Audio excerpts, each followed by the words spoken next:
Welcome to what I guess is officially 2025's first Grungy Garage Sunday.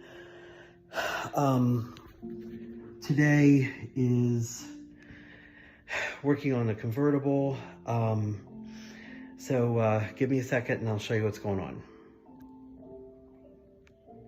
Okay, so we are sitting on the floor of the garage and we are looking at Victoire's rear driver's side wheel, and the noise that she has been making for the last several months. If you remember, I took her on a drive back in October and noticed a horrible clunky noise when I was backing out of the driveway and when I was whenever I would make a left turn.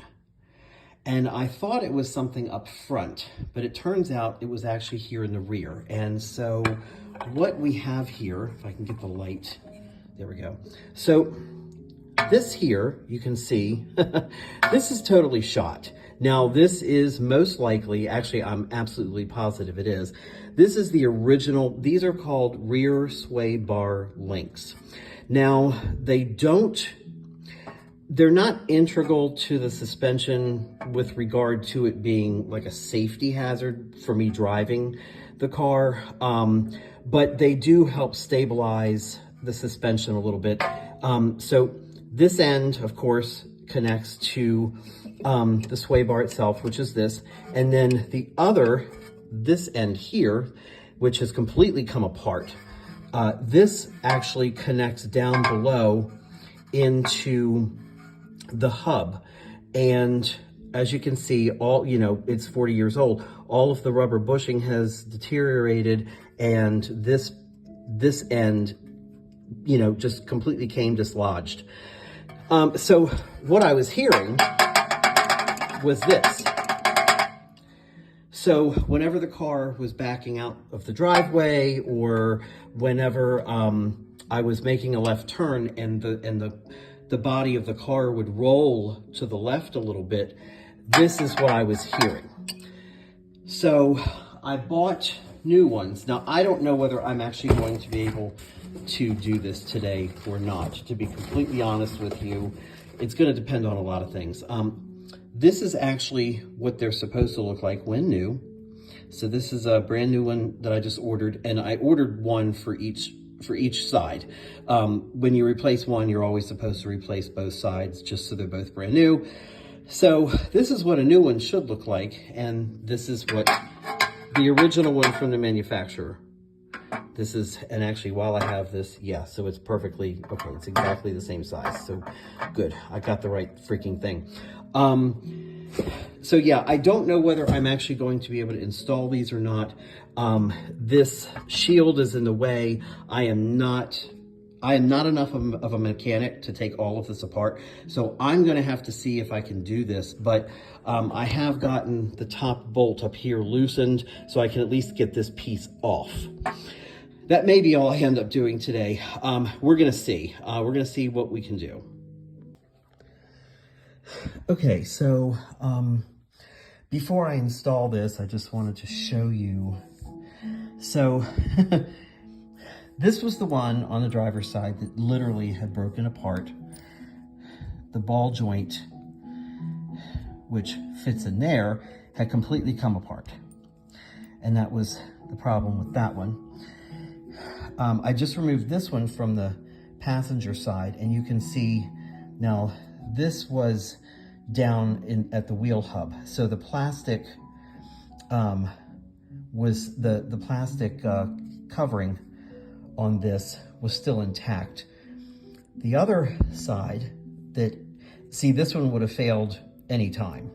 You can see the ball joint, it's still in there, but all of the grease has gotten all grimy. The plastic covering that keeps the ball joint clean and keeps the grease in there, that covering has long since gone. And again, these are undoubtedly the original ones when the car was manufactured in 1984. So, I mean, I said it before, but you know, this is just testament to the way Mercedes engineered and built their cars back then. You know, the fact that these parts, these moving parts that do deteriorate over time, the fact that they lasted 40 years before they finally, you know, gave up, that's huge. You just don't see that in most cars. Now, I still have to install this. This is what the new one looks like. So it has the plastic coating. These move. And again, they're not supposed to move much. You know, they're supposed to have a little bit of play, but they're not supposed to move a lot.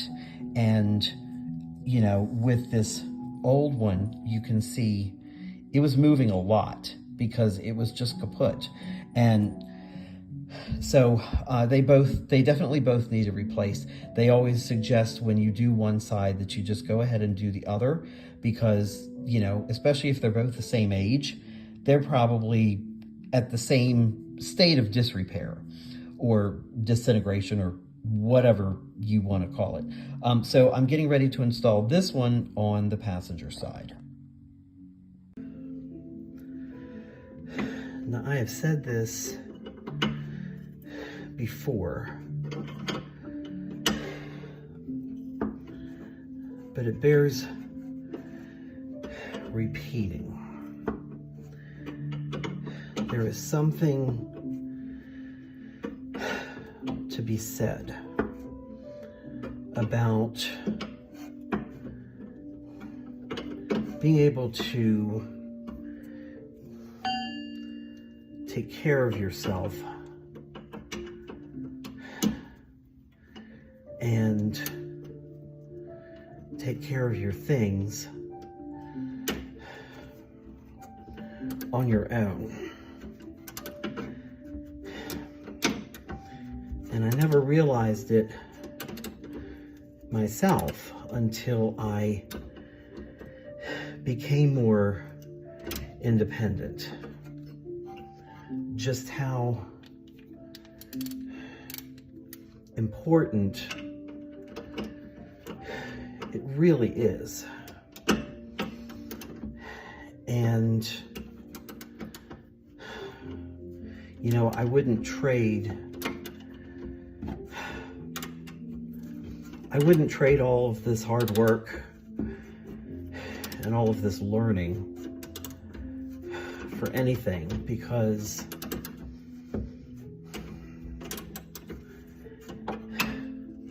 it's given me a confidence in myself that you just can't buy it. You just have to learn it and earn it, I guess. I already did the one side, the side that was broken. I already replaced the end link on the driver's side. So now I'm on the other side of the car. If I can get this thing loosened enough. And I am going to replace the one here on the passenger side. This is at the rear of the car. And it's actually not that difficult. It just takes a little bit of time. And of course, I'm dealing with 40-year-old rusty bolts.